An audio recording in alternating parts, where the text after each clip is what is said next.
ప్రజలకు నమస్కారం. గత కొద్ది రోజుల నుంచి ఇంకో సీజన్ స్టార్ట్ అయ్యింది. ప్రొద్దుటూరు రాజకీయ డ్రామా ఐపీఎల్ సీజన్ లాగా, అలాగే బిగ్ బాస్ సీజన్ లాగా ప్రొద్దుటూరులో సంవత్సరానికి 4 సార్లు 5 సార్లు ఈ సీజన్ స్టార్ట్ అయ్యింది అనమాట. ఈ సీజన్లో ఇటు ప్రస్తుత ఎమ్మెల్యే గారు, అటు మాజీ ఎమ్మెల్యే గారు పరస్పర విమర్శలు చేసుకుంటూ, ఒకరి మీద ఒకరు దూషణలు చేసుకుంటూ, ప్రజా సమస్యలు గాలి వదిలేసి కాలక్షేపం చేస్తున్నారు. ఈ పరిస్థితి ఎలా తయారైందంటే, స్వయం ప్రకటిత నిజాయితీ పరులు ఉన్నారు ప్రొద్దుటూరులో. ఎమ్మెల్యే గారు స్వయంగా ప్రకటించుకుంటారు, నేను నీతి నిజాయితీ పరుని అని చెప్పేసి. అలాగే మాజీ ఎమ్మెల్యే గారు నేను ధర్మరాజు అని చెప్పి ఆయన ప్రకటించుకుంటారు. అంటే ప్రజలకు మీరు పదవి ఇచ్చింది, మీకు ఓట్లు వేసింది మీరు స్వయం ప్రకటన చేసుకోవడానికే, వ్యక్తిగత విమర్శలు చేసుకోవడానికే. ఒక ధర్మరాజు అంటారు, ఒక నీతి నిజాయితీ అంటారు. ఏంది? మీ నీతి నిజాయితీతో, మీ కుటుంబ వ్యవహారాలతో, మీ వ్యక్తిగత వ్యవహారాలతో ప్రొద్దుటూరు ప్రజలకు ఏమవసరం? ప్రొద్దుటూరులో అనేక సమస్యలు ఉన్నాయి. దాని మీద మీరు మాట్లాడకుండా ప్రజలను తప్పుదోవ పడేట్టుగా ఈరోజు మీరు వ్యవహరిస్తూ ఉన్నారు. మనం చూస్తాం జెనీవా ఒప్పందాలు అని చెప్పి. అలాగే ఈ ప్రస్తుత ఎమ్మెల్యే గారికి, మాజీ ఎమ్మెల్యే గారికి హైదరాబాద్లో ఒప్పందాలు జరుగుతాయి. వీరి ఒప్పందాలు ఏంటంటే, ఏది ఏమైనా నేనన్న అధికారంలో ఉండాలా, నువ్వన్న అధికారంలో ఉండాలా. నేను అధికారంలో ఉంటే నీ పనులు చేస్తా, నువ్వు అధికారంలో ఉంటే నా పనులు చేయి. పార్ట్నర్షిప్ కూడా చేశారు. అనేక సందర్భాలు చెప్తుంటారు ఎమ్మెల్యే గారు, జేడబ్ల్యూ కాలేజీలో మాకు కూడా పార్ట్నర్షిప్ ఉందని చెప్పేసి. మేము కూడా లంచం ఇచ్చాము 75 లక్షలు అంటారు. అంటే దీన్ని బట్టి అర్థమవుతుంది ఏంటంటే, వీళ్ళు టీడీపీ పార్టీ కానీ వైసీపీ పార్టీ కానీ దొందే. వీళ్ళు రహస్య మిత్రులు. వీళ్ళ ఒప్పందాలన్నీ హైదరాబాద్లో జరుగుతాయి. ప్రజలందరూ గమనించాలా. మనం చూసుకున్నట్లయితే ఎమ్మెల్యే గారు పదే చెప్తారు, ఏదో ఆయన ప్రొద్దుటూరు ఆయన జాగీరు ఉన్నట్టు. ప్రొద్దుటూరు ప్రజలు నాకు చాలా నమ్ముతారు, నేను ప్రజలకు చాలా మేలు చేశానని చెప్పేసి. ఎమ్మెల్యే గారు మీరు మర్చిపోవద్దు, 15 సంవత్సరాలు మీరు ప్రత్యక్ష రాజకీయాలకు దూరంగా ఉన్నారు. 2004లో మీరు గెలిచింది రాజశేఖర రెడ్డి హయాంలో కాంగ్రెస్ పార్టీ తరఫు నుంచి గెలిచారు మీరు. అంత ఊపులో కూడా రాజశేఖర రెడ్డి గారు ఆ రోజు అంత అభివృద్ధి చేశా కూడా 2009లో మీరు ఓడిపోయినారు. సింగిల్ పార్టీతో ఆ రోజు కాంగ్రెస్ పార్టీ 150 స్థానాలకు పైగా గెలిచి ఆ రోజు రెండోసారి రాజశేఖర రెడ్డి గారు ముఖ్యమంత్రి అయినారు. అప్పుడు 2009లో మీరు ఓడిపోయినారు, అది మరవకండి. దాని తర్వాత 2014లో కూడా మీరు ఓడిపోయినారు రెండోసారి. దాని తర్వాత ఇంకో 5 సంవత్సరాలు మీరు దూరంగా ఉన్నారు.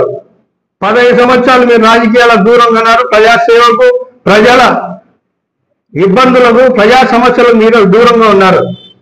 ఈ రోజు మీ అదృష్టం అని చెప్పేసి 5 ఏళ్ళు ప్రవీణ్ కుమార్ రెడ్డి ఆయన కష్టపడితే చివరి నిమిషంలో సీట్ తెచ్చుకొని గెలిచి మీరు ఈరోజు ఎమ్మెల్యే హోదాలో ఉన్నారు. అంతేగాని మీరేం కష్టపడింది ఏం లేదు గత 15 సంవత్సరాలు. కానీ నీతి నిజాయితీ అంటే సరిపోదు. ప్రజలు మీకు ఓట్లు వేసింది ఎందుకు? ప్రజా సమస్యల మీద పనిచేయాలా. మాట మీరు అందించుకుంటారంటే మీరు అర్థం చేసుకోండి, మీరు ఏ స్థితిలో మీరు ప్రజా పాలన చేస్తా ఉన్నారో. ప్రొద్దుటూరులో అనేక అభివృద్ధి పనులు ఆగిపోయినాయి, దాని గురించి చెప్పండి. మంచినీటి పైప్ లైన్ 150 కోట్లకు ఆ రోజు స్టార్ట్ చేశారు గత ప్రభుత్వ హయాంలో. ఆయన పూర్తి చేస్తానని చెప్పి మాజీ ఎమ్మెల్యే గారు చేయలేకపోయినారు. ఇప్పుడు మీరు ఆ పనిని ఆపేశారు. అంటే ప్రొద్దుటూరు ప్రజలు మంచి నీళ్లు తాగే భాగ్యం కూడా లేదా అని చెప్పి ఈ సందర్భంగా నేను సూటిగా ప్రశ్నిస్తా ఉన్నాను. పాతబడిన పైప్ లైన్లలో చిలిం బట్టి మురికి నీరు అందులో చేరి ఆ నీళ్లు మన ఇళ్లకు సరఫరా అవుతున్నాయి. ప్రతిరోజు దాదాపుగా ప్రతిరోజు ఎక్కడో ఒకట ఇలాంటి సమస్యలు జరుగుతూనే ఉన్నాయి. ఏదో ఒక వీధిలో ప్రొద్దుటూరు నియోజకవర్గంలో అన్ని పైపులన్నీ చిలిం పట్టిపోయినాయి. దీని గురించి మీరు మాట్లాడరు. దీని మీద మీరు వైఖరి ఏంటో స్పష్టంగా ప్రొద్దుటూరు ప్రజలకు సమాధానం ఇవ్వాలా. ఇది నా కోసం కాదు, విచారించుకోండి. కావాలంటే ఎన్ని సమస్యల మీద వాళ్ళు గుంటలు తీసి ఆ పైప్ లైన్ సరి చేస్తా ఉన్నారో మీరు చూడాల్సిన అవసరం ఎంతైనా ఉంది. దీని గురించి చెప్పండి, మీ వైఖరి ఏంటో. పారిశుద్ధం ఎంత అధ్వానంగా ఉంది చూడండి.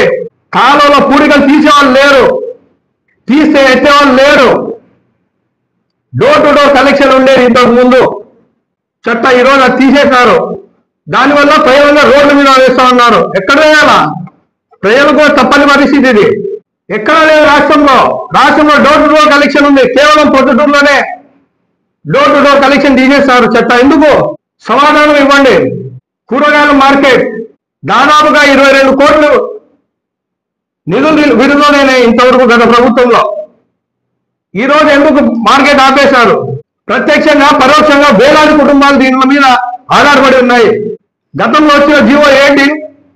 25% కంటే తక్కువ పని జరిగి ఉన్న ప్రాజెక్టులన్నీ క్యాన్సిల్ చేయండి అన్నారు రాష్ట్ర వ్యాప్తంగా. కానీ ఇక్కడ చూసుకున్నట్లయితే 40%, 50% పని అయిన దాఖలాలు ఇక్కడ కూరగాయల మార్కెట్లో ఉంది. అయినా ఈ మార్కెట్ పని ఎందుకు రద్దు చేశారు? కేవలం ప్రభుత్వం ఇచ్చే పథకాలు, రాష్ట్ర ప్రభుత్వం చేసే కార్యక్రమాలు అమలు చేసుకునేట్లేదే. ఇక్కడ ఎమ్మెల్యే ఉండి ఏం అవసరం? ప్రత్యేక నిధులు తీసుకురావాలా, ప్రత్యేక అభివృద్ధి చేయాలా. పందులు విపరీతంగా ఉన్నాయి. ప్రతి వీధిలో ఎన్ని కుక్కలు ఉన్నాయో చూడండి, మీరే తెలుస్తుంది. దోమల బెడత విపరీతంగా దోమలు ఉన్నాయి. ఫాగింగ్ మిషన్ చూసే ఒకటో రెండో, నెలల తరబడి ఇంతవరకు ఫాగింగ్ చేయలేదు వార్డుల్లో. ఇది ఈరోజు పొద్దుటూరు పరిస్థితి. దీని గురించి మాట్లాడకుండా కేవలం వ్యక్తిగత విమర్శలు చేసుకుంటూ, ఒకరి మీద ఒకరు ఆరోపణలు చేసుకుంటూ, నువ్వు ఇంత తిన్నావంటే నువ్వు ఇంత తిన్నావని చెప్పుకుంటూ కాలక్షేపం చేస్తూ ఉన్నారు. పదే చెప్తా ఉన్నారు రాజమల్లు శివప్రసాద్ రెడ్డి అవినీతి పరుడు అని చెప్పి. అది గత 5 సంవత్సరాల నుండి చెప్తానే ఉన్నారు కదా. ఆయన కూడా చెప్తానే ఉన్నారు కదా, నేను ఒకవేళ తప్పు చేసింటే నిరూపించండి అని చెప్పి. మీరు ఎందుకు నిరూపించలేకపోతా ఉన్నారు? ఈరోజు ఉన్నది టీడీపీ ప్రభుత్వమే కదా. అంటే ఈరోజు తప్పు చేసిన వారికి కూడా మీరు శిక్షించలేని పరిస్థితిలో ఈరోజు కూటమి ప్రభుత్వం ఉందా అని చెప్పి ఈ సందర్భంగా నేను ప్రశ్నిస్తా ఉన్నాను. రాజమల్లు శివప్రసాద్ రెడ్డి గారు చేసింది తప్పైతే మీరు శిక్షించలేకున్నారు. ఏది నిజమో చేల్చండి. మీరు అధికార పార్టీలో ఉండి కూడా మీరేం చేయలేకపోతున్నారు. ఎందుకు? ఎవరన్నా ప్రెస్ మీట్ పెడతా ఉంటే అనుకుంటున్నారు ఒక ఎమ్మెల్యే ప్రెస్ మీట్ పెట్టి అభివృద్ధి గురించి మాట్లాడతారని చెప్పి అనుకుంటా ఉన్నారు. ఒక ప్రతిపక్ష నాయకుడు మాట్లాడితే, ఒక మాజీ ఎమ్మెల్యే మాట్లాడితే ప్రజా సమస్యల మీద మాట్లాడతాడని చెప్పి చర్చించుకుంటారు. కానీ ఆ ప్రెస్ మీట్లలో చూసుకున్నట్లయితే వ్యక్తిగత విమర్శలు, వీళ్ళు సెల్ఫ్ డబ్బా, ఇవి తప్ప నుంచి ఏమీ లేవు. ప్రజా సమస్యలు వీళ్ళకి పట్టలేదు. ఎంతసేపటికి నీ ఆస్తులు ఇన్ని, నీ ఆస్తులు ఇంత, నువ్వు చౌటపల్ల భూములు కొట్టేశావు, కల్వరి టెంపుల్ భూములకు సంబంధించిన భూములు తీసుకున్నామంటారు, మైలవరం సంబంధించిన బంజారు తీసుకున్నామంటారు. నిరూపించండి అయ్యా. ఎమ్మెల్యే గారు మిమ్మల్ని చెప్పేది, మీరు చెప్పేది వాస్తవం అయితే నిరూపించండి. అనేక ఆరోపణలు చేశారు కదా మాజీ ఎమ్మెల్యే గారి మీద, నిరూపించండి. దీని ప్రకారం చూసుకుంటే స్పష్టంగా మాకైతే ఒకటి అర్థం అవుతుంది, మీకు రహస్య ఒప్పందాలు జరిగినాయి. మీరు ప్రజలు తప్పుదో పట్టించడానికి ఇవన్నీ చేస్తున్నారని చెప్పి మేము అనుకుంటా ఉన్నాము. ప్రజాపక్షాన్ని నిలబడి ప్రజల సమస్యల మీద మాట్లాడండి. సూటిగా ప్రశ్నిస్తా ఉన్నాను నేను. ప్రొద్దుటూరు ఎమ్మెల్యే నంద్యాల వరదరాజరెడ్డి గారిని సూటిగా ప్రశ్నిస్తా ఉన్నాను. ఈ నీటి పైప్ లైన్, నూతన నీటి పైప్ లైన్ ప్రొద్దుటూరుకు అవసరమా లేదా? దీని మీద మీ వైఖరి ఏంటో చెప్పండి. 30 ఏళ్ళు అయినా ఈ పరిమితి, ఈ పైప్ లైన్లో 30 ఏళ్ళు ఉంటే ఈ రోజుకి 60-70 ఏళ్ళు అయింది. అంటే ఇప్పుడు కొత్త నీటి పైప్ లైన్ మీరు అవసరం లేదంటారా? అవసరం ఉందంటే వేస్తారా వేయరా చెప్పండి. డ్రైనేజ్ వ్యవస్థ మీరు చక్కదిద్దాలని ఉందా లేదా చెప్పండి. కుక్కలు, పందులు ఇవి లేకుండా మీరు చేయాలనుకుంటారా లేదా చెప్పండి. కూరగాయల మార్కెట్ కడతారా లేదా చెప్పండి. ప్రజలకు దోమల నుంచి కాపాడతారా లేదా చెప్పండి. ఇప్పుడు రాబోయే వర్షాకాలంలో ఇప్పటి నుంచే డీజిల్ చేయాలా? చేస్తున్నారా? చేయకపోగా ఈ చెత్తంతా కాలువల్లో పేరుకుపోయి దోమలు, పురుగులు ఇలాంటివి వచ్చి ప్రజలకు అనారోగ్య పాలైతే ఎవరు దీని బాధ్యత వహిస్తారు? ఈ సందర్భంగా నేను కూటమి ప్రభుత్వానికి సూటిగా ప్రశ్నిస్తున్నాను. మీరు ప్రొద్దుటూరు అభివృద్ధి మీద మీరు ధ్యాస పెట్టండి. వ్యక్తిగత విమర్శలు పక్కన పెట్టండి. అవసరం లేవు ప్రజలకు అవసరం లేదు. మీ ఆస్తుల గురించి, మీ వ్యక్తిగత విభేదాల గురించి, మీ రాజకీయాల గురించి ప్రొద్దుటూరు ప్రజలకు అవసరం లేదు. ప్రొద్దుటూరు ప్రజలకు కావాల్సింది మంచినీరు, పారిశుద్ధ్యం అదుపులో ఉండాలి, కుక్కలు లేకుండా చేయాలి, పన్నులు లేకుండా చేయాలి, దోవలు లేకుండా చేయాలి. ఆగిపోయిన అభివృద్ధి పనులు ముందుకు సాగాలని చెప్పి ఈ సందర్భంగా తెలియజేస్తా ఉన్నాను.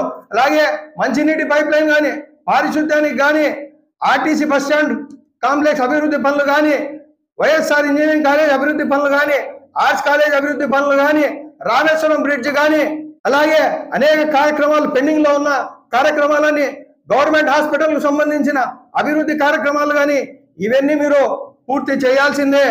గత ప్రభుత్వంలో శంకుస్థాపన చేశారు, మాజీ ఎమ్మెల్యే గారు చేయలేకపోయినారు. సరే చేయలేకపోయినారు అని ప్రజలు పక్కన పెట్టినారు. ఇప్పుడు మిమ్మల్ని ఎంచుకున్నారు. మీరు ఈ పనులు మీరు ఖచ్చితంగా ప్రొద్దుటూరు ప్రజల కోసం చేయాల్సిందే. ఈ పనులన్నీ ప్రొద్దుటూరు ప్రజల కోసం చేయాలని చెప్పేసి మరొక్కసారి నేను ప్రొద్దుటూరు ప్రజల తరఫు నుంచి కోరుకుంటా ఉన్నాను. Thank you.